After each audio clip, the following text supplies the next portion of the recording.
Otep à toutes, Otep à tous. Otep à Assimi Goïta, Otep Choguel Koukala Maïga, Otep Abdoulaye Maïga. C'est toujours moi, Doumi Fakoli Doumbia, malien d'origine, sénégalais d'adoption, panafricaniste par conviction et citoyen du monde noir par devoir de combat. Vous le savez maintenant, je n'ai pour guide que nos ancêtres et nos ancêtres seulement. Je ne connais pas les ancêtres des autres peuples. Et tant pis, si les uns disent que je suis un cafre, un mécréant, je leur donne raison. Je suis un cafre, un mécréant et fier de l'être. Je ne connais que nos ancêtres et nos ancêtres seulement. Ceci dit, Choguel Koukala Maïga, je te souhaite un retour rapide parmi nous, mais prends ton temps. Parce que celui qui assume ton intérim de la Maïga est aussi compétent que toi. Il a fait l'unanimité sur ses compétences. Alors prends ton temps. Même si on souhaiterait te voir rapidement. Cela étant, j'ai parlé du projet de constitution. Avant cela, si vous ne le savez pas, je ne suis pas un juriste. Je lis, si ça m'intéresse, ce qui concerne le droit, comme la Constitution, et je prends l'avis d'autres personnes que je lis. Il y a un vidéoman qui s'appelle Amara Sylla, très connu, qui est un spécialiste du droit en général et du droit constitutionnel. Je ne le connais pas, il ne me connaît pas. Je le connais que sur le net. Je ne sais pas s'il me connaît, mais moi je le connais que sur le net. Je suis régulièrement à ses sorties. Et je dois vous dire que je partage son avis à au moins 90% de ce que j'ai entendu. Amara Sylla reproche à cette constitution-là d'être pratiquement un copier-coller de la constitution française et de l'ancienne constitution. Il dit qu'il y a beaucoup d'institutions qui ne sont pas à leur place, qui ne doivent pas être créées, il a laissé entendre que ce sont des budgétivores, et moi je confirme que ce sont des budgétivores. Amara Sylla a raison. L'ancienne constitution comportait 18 titres et 122 articles. L'actuel projet comporte 14 titres et 195 articles. C'est-à-dire plus de 70 articles de plus. Ça sort d'où? Ils veulent faire de l'ébrouf pour montrer qu'ils ont travaillé alors qu'en fait, ils n'ont pas travaillé. Moi, je ne les féliciterai pas. Parce qu'ils n'ont pas fait le travail qu'il faut. Assimi Goïta, c'est toi qui dois prendre la décision de valider cette constitution-là. Si tu la valides, tu auras trahi ton peuple. Assimi Goïta, c'est comme un thésard avec son maître de thèse qui passe à côté. Le maître de thèse l'oblige à revenir sur sa thèse. Il faut les obliger à revenir sur le projet de constitution. Et il faut leur adjoindre des gens qui connaissent, des gens qui n'ont pas fait leurs études seulement en France, des gens, même s'ils ont fait leurs études en France, qui ont eu la curiosité de découvrir ce qui se passe ailleurs, qui connaissent nos traditions. La charte de Kouroukanfouga est là. Depuis les origines, les 42 commandements de la Mat sont là. Les Blancs, le peuple blanc, c'est pas de racisme, mais n'était même pas encore né. Donc il faut leur adjoindre des gens qui connaissent notre histoire, des gens qui connaissent d'autres constitutions, des gens qui aiment notre peuple, parce que ceux-là n'aiment pas notre peuple. S'ils aiment notre peuple, alors ils ont commis de graves erreurs et qu'il faut qu'ils corrigent. La controverse, moi je vais donner mon avis maintenant, la controverse, la grande controverse se trouve au niveau de l'article 31,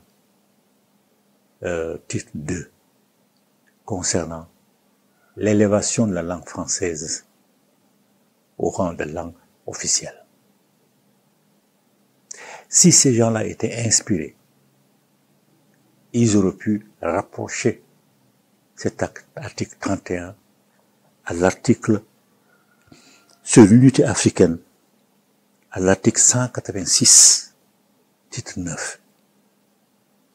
Parce que moi, personnellement, en essayant de leur accorder des circonstances atténuantes, je me suis dit que c'est en prévision de la création de l'unité africaine, puisque le Mali accepte de céder tout au parti de sa souveraineté pour la construction d'une fédération africaine. Si c'est dans cette optique-là, on peut leur accorder des circonstances atténuantes. Parce que si le Mali élève le Bamana, ou le Soninké, ou le Mianga, au niveau de langue nationale, langue officielle, comment les échanges vont-ils être faits avec le Sénégal? Si le Sénégal fait la même chose avec le Wolof, avec la Guinée, si la Guinée fait la même chose avec le Soussou, avec je ne sais pas moi, d'autres pays. Donc on peut comprendre que c'est dans cet objectif-là. Mais il fallait dans ce cas rapprocher les deux articles et les deux titres, ne pas les éloigner l'un de l'autre. Il fallait commencer par l'unité africaine et ensuite dire que dans cet objectif-là, pour l'instant, pour le moment, en attendant, la langue officielle, la langue française va servir de langue d'échanges internationaux. Pas langue officielle, va servir de langue d'échanges internationaux. Pour le moment, pour l'instant, je dis bien pour l'instant. Elle a vocation à être remplacée par une langue nationale authentique. Et à la langue nationale authentique, nous l'avons. Ceux qui ont fait la Constitution là ne connaissent pas notre histoire. Nous avons une langue commune.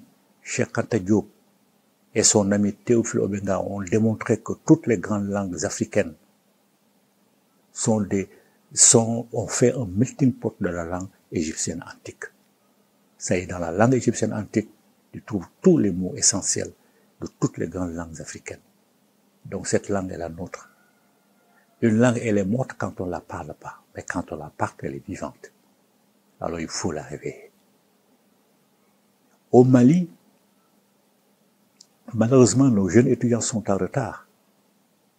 Ils sont en retard parce qu'ils n'en ont pas les moyens, ils n'ont pas les moyens d'étudier cette langue-là et cette écriture. On a un ami qui est venu récemment, Kalala Omotunde, qui est connu du monde entier. C'est un grand égyptologue.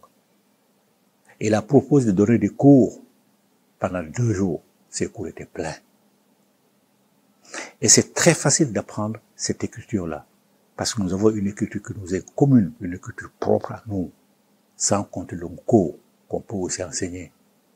Mais il y a une écriture que les autres appellent les hiéroglyphes, mais qui s'appelle les médunataires, c'est-à-dire paroles sacrées, écriture sacrée, depuis l'Égypte antique. Et l'apprentissage est facile, surtout pour nos petits-enfants. Ce sont presque des dessins au départ. Après, ça évolue, bien sûr. En 1 année, en 2 années, en 3 années, en 5 années, on peut faire en sorte que cette écriture-là soit vivante et que la langue qui véhicule soit vivante. Et ce n'est pas seulement le Mali, c'est toute l'Afrique. Dans toute l'Afrique, il y a des cours. Les gens connaissent cette affaire-là. Et ceux qui sont des Kamites, nous les Kamites, notre souhait, c'est que nous ayons une langue qui nous est commune, nous ayons une écriture qui nous est commune. Et c'est ça l'occasion. Je reviens à ce que je t'ai redit à Assimi Goïta. Nare Mare, c'était un Soninké, donc proche du Mali. C'était un chasseur. C'est lui qui a unifié les 2 Égyptes, la haute et la basse. 42 noms. Donc, on peut dire 42 pays. Si on fait la comparaison avec les pays actuels. C'est lui qui l'a fait. Et la place que tu occupes en ce moment, l'intérêt que tu suscites au sein de la communauté noire de partout, tous les matriotes, je dis bien tous les matriotes africains, seront les yeux tournés vers toi. Si tu réussis à faire ton travail sur le plan politique et sur le plan culturel, mais beaucoup de pays vont adhérer à toi. La CEDEAO n'est plus viable, tout le monde sait qu'elle ne vaut rien, plus personne n'a de respect pour la CEDEAO. Alors c'est une autre fédération qui va se former, elle va se former autour du Mali. Je l'ai dit, je l'ai toujours rappelé, Kwame Nkrumah dit que l'Afrique est le centre du monde noir et le centre de la révolution du monde noir. Et j'ai toujours ajouté que le Mali est le centre du centre. Alors Assimi Goïta, ce projet de construction ne vaut rien. Il faut le revoir, il faut le faire revoir. Maintenant, en adjoignant à ceux qui vont travailler là-dessus, des gens qui connaissent l'histoire de notre pays, des gens qui aiment notre pays, de vrais patriotes. Vous avez constaté que je parle souvent de patriotes et non de patriotes, que je parle de matrie et non de patrie, que je parle de matriotisme et non de patriotisme. Parce que c'est la femme qui est au centre de notre vie. Sans la femme, rien n'existe. Il faut donc lui rendre honneur. Même quand un homme veut épouser une femme, il vient, c'est lui qui se déplace. C'est la femme ne va pas le voir, c'est lui qui se déplace, épouser la femme, même s'ils vont ailleurs. C'est pourquoi je parle de matriote. Et vous allez constater que beaucoup de Kamit ne parlent que de matriote. Donc, ce qu'il faut concernant l'élévation de la langue française au titre de langue des échanges internationaux, pas langue nationale, pas langue officielle. De toute façon, parmi ces gens-là et d'autres, vous avez des gens qui maîtrisent la langue française. Ils peuvent tourner ça autrement pour faire comprendre à nos peuples que telle langue du Mali peut remplacer le français. Et encore, la langue Kamit, quand nous allons la ressusciter, et au bout de 5 ans, 10 ans, Assimi Goïta, tu es jeune, tu en verras, tu en seras témoin. Cette langue peut remplacer le français, l'anglais, toutes les autres langues. Les autres qui seront obligés de venir apprendre chez nous pour pouvoir communiquer avec nous. Mais vous voyez, ceux que vous avez chargés de faire la Constitution ne connaissent pas notre histoire. Ils n'en ont rien à faire. Ce ne sont pas des patriotes. Voilà pourquoi ils vous ont donné ce que moi, j'appelle un chiffon. C'est un chiffon. En d'autres points, l'armée, le rôle de l'armée. Vous avez dit que l'armée est chargée de la protection de notre pays, de la sécurisation de notre pays. Vous avez raison. C'est ça le rôle de l'armée. Mais vous avez dit, ou plutôt eux, ils ont dit que l'armée est soumise aux partis politiques. Mais c'est une grave erreur. Ces partis politiques ont montré leur insuffisance, ont montré leur incompétence, ont montré leur anti-patriotisme. Ce sont pratiquement tous ou presque des francs-maçons de la pire espèce. Je vous rappelle que même la CEDEAO a été fondée par 2 militaires, 2 généraux. Yakubu Gowon du Nigeria et Eyadema Gnassingbé Eyadema du Togo. Ce sont 2 généraux qui ont fondé la CEDEAO. Les civils étaient où? Ça prouve la puissance de rassemblement des militaires. Ce sont eux qui ont créé la CEDEAO. C'est après leur mort, après même d'autres militaires qui leur ont succédé, que des civils francs-maçons sont levés pour apporter un protocole additionnel, notamment ici au Mali, pour criminaliser les putschs militaires et les prises de pouvoir par la force. Et vous, dans un article vers la fin je vais regarder l'article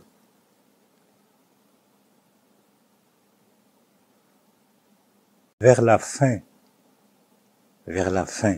de leur proposition, des 195 articles. Vous trouverez facilement, il y a un article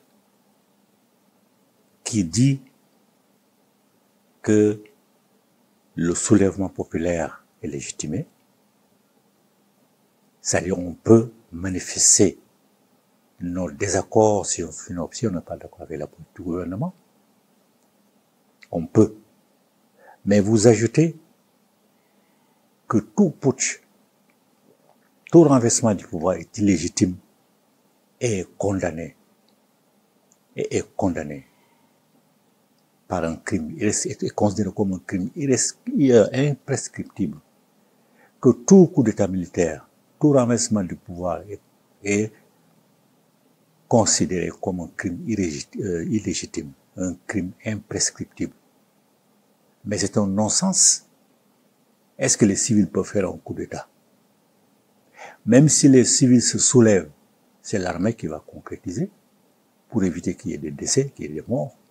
Parce que c'est l'armée qu'on lui envoie à cette foule-là pour la réprimer. Et l'armée, qui sera toujours composée de certains patriotes, va refuser et va prendre le pouvoir. Et ils osent dire que tout soulèvement, tout putsch, sous-entendu par l'armée, c'est l'armée seule qui est capable de le faire, est considéré comme un crime imprescriptible. C'est une trahison à l'endroit de nos pays et de notre Mali. Assimi Goïta, si tu acceptes cela, cela veut dire que quelque part tu as encore peur de la pression de l'Occident. On n'en a rien à faire de la pression des autres. Je t'ai dit, ce sont des généraux qui ont créé la CEDEAO. Et dans toute l'histoire de notre pays, les rois sont des guerriers qui sont souvent à la tête de leurs armées. Et comment tu peux accepter que ces gens-là balayent du coup de la main, du revers de la main, ces réalités-là qui existent chez nous? Alors que dans il y a un article, un titre même dans lequel vous parlez de légitimité traditionnelle. Vous ne parlez pas de légitimité coutumière, parce qu'il y a une différence fondamentale entre coutume et tradition. Coutume, on peut dire, c'est l'antichambre. La tradition, c'est la réalité. C'est la profondeur. Et si vous dites coutume, vous savez très bien que là, tout le monde va penser à l'islam, au christianisme. Parce qu'aucune langue jamais n'a été en panne de mots pour créer une langue, pour désigner une réalité qu'elle a vécue. Le mot coutume n'existe dans aucune de nos langues. Mais le mot tradition existe dans nos langues. Donc c'est seule la tradition qui est valable. Voilà pourquoi vous avez mis un gros titre, je ne sais plus lequel encore, des autorités traditionnelles. Vous avez raison. Mais en bas, vous avez dit qu'elles vont être définies. On va leur accorder des rôles. Mais là, vous tombez encore dans le travers de l'islam et du christianisme. C'est un islam qui a plusieurs tendances, comme les wahhabiyas, comme les sunnites, les laïcs, les tiganes, tout ce que vous voulez. Mais chez nous, dans la tradition, il n'y a pas plusieurs tendances. Les Komotigi, les Nyatigi, les Diafritigi, les Donzo travaillent tous dans la même direction. Donc vous allez diversifier quoi? Vous allez dire quoi? Non, ça c'est n'importe quoi. C'est une grosse erreur encore qu'ils ont commise. Et une autre erreur, ils disent, pour être candidat à l'élection présidentielle, il faut être âgé au minimum de 35 ans ou au maximum de 75 ans. Dans mon livre, Le Mali sous le colonel Assimi Goïta, la rectification acte 1, je vous ai proposé d'éviter que des grabataires dirigent notre pays. Vous connaissez tous Biden, sinon, étudiez sa vie. Il a 80 ans. Il n'arrive pas à marcher convenablement. Il a des oublis de mémoire. Il oublie même jusqu'au nom de ses conseillers. Et vous voulez confier notre pays à des gens, quelqu'un qui va prendre le pouvoir à 75 ans et qui va aller jusqu'à 85 ans, qu'est-ce qu'il peut faire pour notre pays? Un grabataire comme ça. Je vous ai proposé de mettre à 60 ans l'âge minimum, à 60 ans, et seulement 2 mandats. À 70 ans, il disparaît. Ou alors, à 67 ans, un seul mandat. À 72 ans, il disparaît. Vous avez des jeunes compétents qui aiment leur pays et vous voulez les écarter au profit de vieillards qui ont fini leur vie, qui ne connaissent même pas notre histoire. Non, ces gens-là, on dirait qu'ils travaillent pour eux-mêmes. Surtout, comme je vous l'ai dit, ils sont passés de 22 articles de l'ancienne Constitution à 195 articles du nouveau projet. Créer des postes bidons pour se caser ou pour caser leurs amis. C'est pour ça qu'ils le font.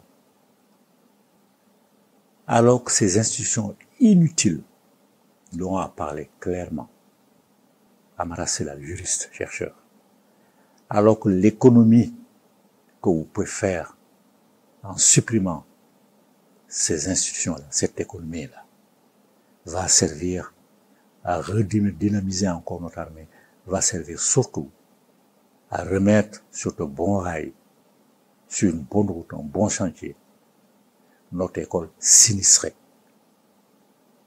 Vous allez remettre en place, vous allez reformuler, refonder notre école sinistrée. Nos enfants et nos petits-enfants ne savent rien. Leurs parents sont obligés d'essayer de soudoyer les correcteurs pour qu'ils puissent avoir des diplômes qu'ils ne méritent pas. Vous savez que la jeunesse est l'avenir d'un peuple. Donc vous devez impérativement vous occuper de l'école. Et ceux que vous avez chargés de vous proposer un projet de constitution n'ont même pas mis un chapitre, n'ont même pas mis plutôt un article qui concerne le rétablissement de l'école. Ils n'en ont rien à faire. Peut-être parce que leurs enfants vont à l'école, ils n'ont pas de problème, ils peuvent même les envoyer à l'étranger. Mais le peuple a besoin de faire ses études ici. Et je vous conseille, je vous dis que on a beau dire tout ce qu'on veut sur Moussa Traoré. Lui, il a perpétué les performances de l'école malienne. Même un simple titulaire du DF sous Moussa Traoré pouvait devenir un instituteur. À plus forte raison, le même élève qui réussissait son DF sous Modibo Keïta. Depuis Alpha Oumar qu'on a laissé foutu, lui-même il a reconnu. S'il y a une chose qu'il regrette, c'est d'avoir échoué dans le rétablissement de l'école malienne. Ceux que vous avez chargés de faire la Constitution, de rédiger un avant-projet, ils n'ont même pas pensé à nos enfants. Ça veut dire quoi? Ces gens-là n'ont pas fait leurs travaux, les divers travaux qu'on leur a confiés. Ils ne s'en ont pas occupés convenablement. Assimi Goïta, dans le même livre que j'étais consacré, j'ai parlé de la prestation de serment. Ils ont repris, ils n'ont même pas repris, ils ont balayé du revers de la main ce que j'ai proposé. Ils proposent que les gens prêtent serment sur le Coran, ou sur la Bible, ou sur la Constitution. Mais le Coran, la Bible, la Constitution, mais sont des écrits humains. Tous ceux qui disent que ce sont des écrits dits par Dieu, par Allah, savent perpétuellement qu'ils mentent. Ce sont des humains qui ont écrit ces livres-là, des humains. Moi, je vous ai proposé de faire en sorte que les candidats ou celui qui va devenir président prête serment sur nos ancêtres, qui prennent à témoin nos ancêtres, qui prennent seulement à témoin nos ancêtres qui va servir notre peuple. S'il ne le sert pas, alors il va mériter les sanctions qu'il doit subir et sera ici ou maintenant. Vous pouvez même ajouter, demander au Komotigi, au Nyati, ou demander au Dozo c'est-à-dire aux chasseurs confirmés, qui vous proposent un objet sacré. Même la plume d'un oiseau qu'ils connaissent peuvent servir d'objet pour la prestation de serment, en lieu et place du Coran, de la Bible ou de la Constitution, qui ne sont que œuvres humaines. Tandis que la plume d'oiseau, c'est la nature. La carapace de tortue, c'est la nature. Même la dent plutôt d'un autre animal, c'est la nature. On ne trahit pas la nature. Si on trahit la nature, on paye. Ce n'est pas la peine d'entrer dans les détails pour vous démontrer que nous et la nature, nous sommes la même source. La même énergie qui nous anime. On peut trahir un être humain, mais on ne trahit pas la nature. Je crois que j'ai m'arrêté là. Il y a beaucoup encore à dire sur ce projet de constitution qui ne vaut rien. J'assume toujours mes propos devant n'importe quel tribunal des humains. Toujours.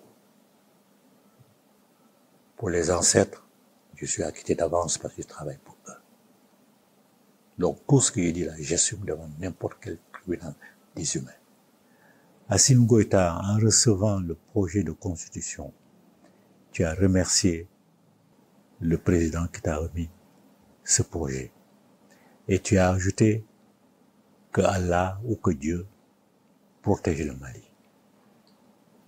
Je vais te le dire, je l'ai déjà dit de façon brutale. J'assume. Assimi Goïta, Allah s'en fout, Dieu s'en fout. Depuis qu'il s'appelait Jéhovah, il s'en fiche pas mal de nous. Dans un mensonge chronique, ils ont destiné notre race à l'esclavage pour l'éternité de l'homme blanc. Voilà ce que Allah a fait depuis qu'il s'appelait Jéhovah. À moins qu'il ne soit idiot, à moins qu'il soit un être fictif, un Dieu fictif, il ne peut pas aujourd'hui changer d'avis et faire des anciens esclaves les maîtres des maîtres. Il faut réfléchir un peu. Ça prouve que tu ne connais même pas le Coran, tu ne connais pas l'histoire du Coran. Et pire, tu ne connais pas notre histoire. Toi et ton entourage. Sauf s'il y en a parmi eux quelques-uns qui ont peur de te dire la vérité. Et cela ne te rend pas service. Ce que je dis, c'est valable pour toi, c'est valable pour le Premier ministre, c'est valable pour tous ceux qui t'accompagnent. Mettre Allah dans nos affaires, mettre Dieu dans nos affaires, vraiment, c'est insulter nos ancêtres. Ce sont nos ancêtres qui sont là. Sont eux grâce à qui vous faites ce que vous faites. Vous-même, vous êtes un ancêtre, vous êtes revenu pour faire un travail. Je vous l'ai déjà expliqué cela. Et je vous rappelle que dans la dernière vidéo qui vous a été consacrée par Toile Ena Maya et par Lada Koro, on vous a dit que nos initiés, 7 grands initiés, ont décidé de vous aider dans le combat pour la libération de notre pays. Ils l'ont fait parce que vous avez vu ces hommes de Dieu qu'on appelle marabouts, ces hommes de Dieu qu'on appelle chrétiens, malgré leurs prières éternelles dans les mosquées, dans les églises, ils n'ont pas réussi à faire bouger la situation d'un cran. Donc nos initiés, sous l'impulsion de nos ancêtres, ont décidé de vous aider à régler le problème. Et déjà maintenant, si vous faites attention, vous voyez que la situation évolue dans vos relations avec nos ennemis les pires de l'Afrique surtout. Et ce n'est pas fini. Alors vous ne pouvez pas, du revers de la main, écarter nos ancêtres de votre vie. Vous ne pouvez pas le faire, il faut les respecter. Si vous ne pouvez pas ne pas dire Allah ou Dieu sauve le Mali, mais il faut impérativement ajouter le nom de nos ancêtres. Que Allah et nos ancêtres sauvent le Mali. Que Dieu et nos ancêtres sauvent le Mali. C'est ça que vous devez faire. C'est une obligation. Si vous respectez nos ancêtres, si vous vous respectez vous-même, parce que vous avez été ancêtre, vous êtes revenu et vous serez ancêtre après. Alors il faut apprendre à nos petits-enfants, à nos enfants, à nous respecter. C'est vous qui pouvez donner l'exemple. J'en ai fini. J'en ai fini en précisant que cette comment ça s'appelle encore, ce projet de constitution-là, c'est pour moi un chiffon. Il ne vaut rien. Il ne vaut rien parce qu'il doit être fortement amélioré, et débarrassé de certains de ces propos qui ne valent rien, qui vont pousser notre pays à s'engouffrer dans des dettes inutiles. C'est pas possible. Heureusement d'ailleurs. Heureusement qu'aucun pays ne peut exercer un chantage financier sur vous. Parce que vous avez compris la nécessité de nous prendre en charge nous-mêmes. Et ce que nous faisons. Et ça, c'est pas grâce à Allah, c'est pas grâce à Jésus. C'est grâce à nos ancêtres et à nos géniteurs qui sont là, qui veillent sur nous. Alors respectez nos ancêtres. Dans vos relations avec nos ancêtres, tant que ça ne change pas, je ne serai pas avec vous, pas même à 0,01%. Mais je serai avec vous sur tous les terrains, sur tous les autres terrains de bataille, à 101%. J'en ai fini. Puissiez-vous, ou puisses-tu, Assimi Goïta, réétudier ce que je viens de dire, exiger la relecture de ce projet qui ne vaut rien, en adjoignant aux relecteurs des gens qui connaissent. Le jeune Amarassil, là, plutôt, je ne le connais pas. Il fait partie de ceux qui doivent impérativement rejoindre les futurs électeurs, plus d'autres encore, bien entendu, que je ne connais pas. J'en ai fini cette fois-ci. Vie, santé, force. Que Amon, que nos vénérables ancêtres, puissent-ils continuer de vous inspirer la pensée juste, la parole juste et l'acte juste. Amon, Amon, Amon, Amon.